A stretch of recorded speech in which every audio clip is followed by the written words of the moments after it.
नमस्कार, सत्यहिंदी.com में आपका स्वागत है। एक नजर अब तक की सुर्खियों पर। उत्तर प्रदेश में बीजेपी को 24 घंटे के भीतर एक और बड़ा झटका लगा है। वन मंत्री दारा सिंह चौहान ने योगी कैबिनेट से इस्तीफा दे दिया है। मंगलवार को ही श्रम मंत्री स्वामी प्रसाद मौर्य ने कैबिनेट से इस्तीफा दिया था और बीजेपी छोड़ने का ऐलान किया था। उनके समर्थन में बीजेपी के कई विधायकों ने भी पार्टी को अलविदा कह दिया है। अब दारा सिंह ने बीजेपी सरकार में दलित, पिछड़ों और युवाओं की अनदेखी का आरोप लगाया है। इसके अलावा पूर्व सांसद और पश्चिमी उत्तर प्रदेश के गुर्जर नेता अवतार सिंह भड़ाना ने भी पार्टी छोड़ दी है। वो आरएलडी में शामिल हुए हैं। विधानसभा चुनाव से ठीक पहले एक के बाद एक लग रहे जोरदार झटकों के कारण बीजेपी पस्त दिख रही है। उत्तर प्रदेश विधानसभा चुनाव से पहले योगी सरकार में कैबिनेट मंत्री पद से इस्तीफा देने वाले स्वामी प्रसाद मौर्य के खिलाफ गिरफ्तारी का वारंट जारी किया गया है। दरअसल ये एक पुराना मामला है जिसमें एमपी एमएलए कोर्ट ने 24 जनवरी को उन्हें पेश होने का आदेश देते हुए वारंट जारी किया है। स्वामी प्रसाद मौर्य को साल 2014 में देवी देवताओं पर आपत्तिजनक टिप्पणी करने के मामले में वारंट जारी किया गया।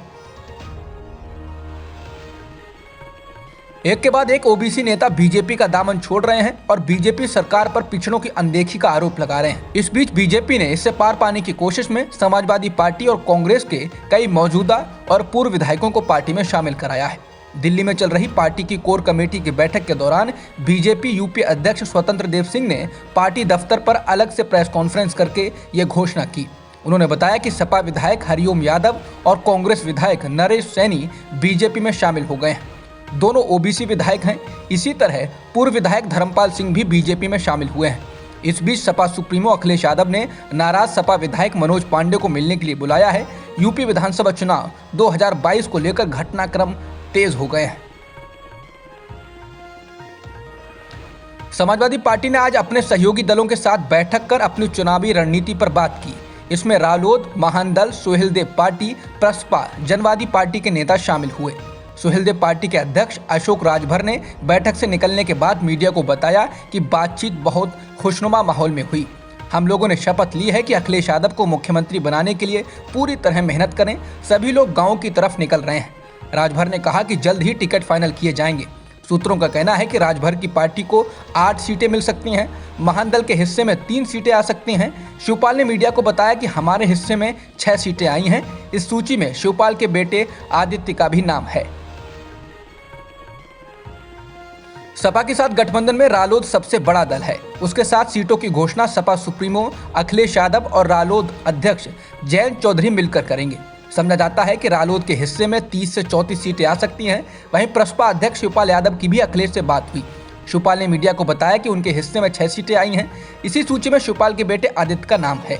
इसके अलावा शिवपाल की अन्य सीटों में जसवंत नगर, गुन्नौर, सिरसागंज के अलावा बरेली और आजमगढ़ की सीट है। शिवपाल ने आज कहा कि गठबंधन की सभी पार्टियां ईमानदारी से अखिलेश को सीएम बनाने के लिए मैदान में उतरेंगी। एक और बीजेपी विधायक विनय शाक्य के सपा में जाने की तस्वीर साफ हो गई है। उन्होंने साफ शब्दों में कहा कि उनकी बेटी रिया शाक्य ने मेरे अपहरण की गलत अफवाह फैलाई थी। विनय शाक्य को लेकर कल से नाटकीय घटनाक्रम हो रहे थे। इस समय उनके घर पर पुलिस तैनात है। हालांकि उन्होंने पुलिस से कोई मदद नहीं मांगी है। स्वामी प्रसाद मौर्य ने जब कल मंत्री पद से इस्तीफा दिया और सपा में जाने की घोषणा की तो बिधुना विधानसभा क्षेत्र के विधायक इटावा में अपने घर में थे। कुछ देर बाद वो अपने भाई के साथ कहीं चले गए। सूत्रों के मुताबिक इसी दौरान उनकी बेटी से बीजेपी नेताओं ने संपर्क किया और विधायक पिता के बारे में पूछा। कुछ देर बाद विनय शाक्य की बेटी का बयान मीडिया में चलने लगा कि मेरे पिता का अपहरण कर लिया गया है। बेटी ने मुख्यमंत्री योगी आदित्यनाथ की तारीफों के पुल भी बांधे थे। पंजाब कांग्रेस के अध्यक्ष नवजोत सिंह सिद्धू के बाद मुख्यमंत्री चरणजीत सिंह चन्नी ने भी मुख्यमंत्री पद के उम्मीदवार का नाम घोषित करने की हिमायत की है। चन्नी ने प्रो पंजाब चैनल के साथ बातचीत में कहा कि पार्टी ने 2017 में अपने सीएम उम्मीदवार का ऐलान किया था और उसे जीत मिली थी।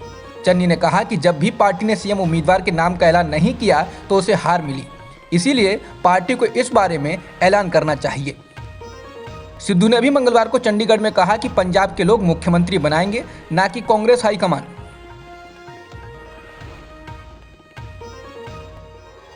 प्रधानमंत्री नरेंद्र मोदी के फिरोजपुर दौरे के दौरान सुरक्षा में हुई चूक के मामले में सुप्रीम कोर्ट ने 5 सदस्यों की एक जांच कमेटी बना दी है। इस कमेटी की अध्यक्षता सुप्रीम कोर्ट के रिटायर्ड जस्टिस इंदु मल्होत्रा करेंगी। इस मामले में हुई सुनवाई के दौरान सुप्रीम कोर्ट ने पंजाब सरकार और केंद्र सरकार की जांच को बंद कर दिया था और कहा था कि अदालत एक जांच कमेटी का गठन करेगी। रिटायर्ड जस्टिस इंदु मल्होत्रा के अलावा एनआईए के महानिदेशक, चंडीगढ़ के डीजीपी, पंजाब पुलिस सुरक्षा के एडीजीपी और पंजाब और हरियाणा हाईकोर्ट के रजिस्ट्रार जनरल इस कमेटी के सदस्य होंगे। सुप्रीम कोर्ट ने कहा कि हम इस मामले में स्वतंत्र जांच चाहते हैं और ये जांच कमेटी जल्द से जल्द मामले में अपनी रिपोर्ट जमा करेगी। कमेटी इस बात का फैसला करेगी कि प्रधानमंत्री की सुरक्षा में हुई चूक के मामले में आखिर कौन जिम्मेदार है और भविष्य में ऐसी किसी वाकये से बचने के लिए क्या किया जाना चाहिए। उत्तराखंड के हरिद्वार में कथित धर्म संसद में मुसलमानों के खिलाफ नरसंहार के आह्वान के मामले को लेकर दायर की गई याचिका पर आज सुनवाई हुई। याचिका में हिंसक भाषण देने वालों के खिलाफ आपराधिक कार्रवाई करने की मांग की गई है। सुनवाई के दौरान सुप्रीम कोर्ट ने उत्तराखंड सरकार को इस मामले में 10 दिनों के भीतर जवाब देने का आदेश दिया है।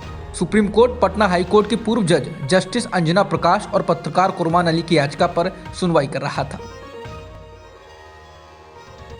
धर्म संसद मामले में सुनवाई के दौरान वरिष्ठ अधिवक्ता कपिल सिब्बल ने सुप्रीम कोर्ट से अपील की कि इस मामले की अगली सुनवाई जल्द की जाए। कपिल सिब्बल ने अनुरोध किया कि मामले को अगले सोमवार को पोस्ट किया जाए। उन्होंने कहा कि ऐसी ही धर्म संसद देश के अन्य हिस्सों में भी करने की घोषणा की गई है।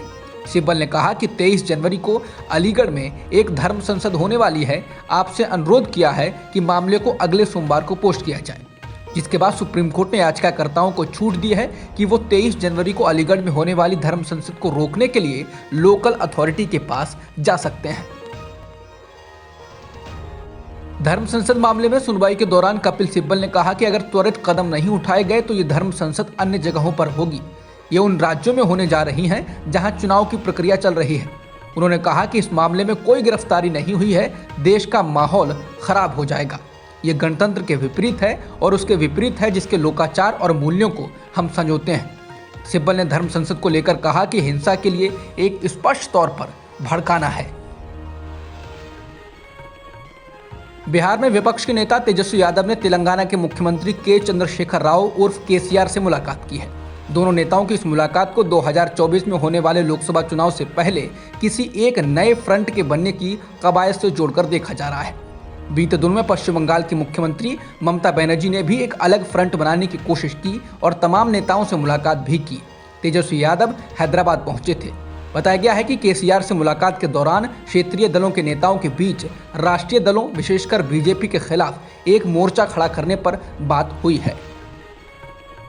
पंजाब के पूर्व मुख्यमंत्री कैप्टन अमरिंदर सिंह कोरोना की चपेट में आ गए हैं। उन्होंने ट्वीट कर इसकी जानकारी दी है। उन्होंने कहा कि कोरोना की मेरी रिपोर्ट पॉजिटिव आई है। मैंने अपने आप को आइसोलेट कर लिया है। जो भी मेरे संपर्क में आए हैं अपना टेस्ट करा लें। अभिनेता सिद्धार्थ ने बैडमिंटन खिलाड़ी साइना नेहवाल के ट्वीट के जवाब में की गई अपनी टिप्पणी पर अब माफी मांगी है। अभिनेता ने पत्र लिखकर माफी मांगी है और जोर देकर कहा है कि उनके वर्ड प्ले में दुर्भावनापूर्ण इरादे से कुछ भी नहीं कहा गया था, लेकिन अगर जोक को समझाना पड़ जाए तो वो बहुत अच्छा जोक नहीं होता है। सिद्धार्थ ने साइना से कहा कि वो उनकी कई बातों पर असहमत हो सकते हैं और उनके ट्वीट पर गुस्सा और निराश हो सकते हैं, लेकिन ये भी उस भाषा को उचित नहीं ठहराता है।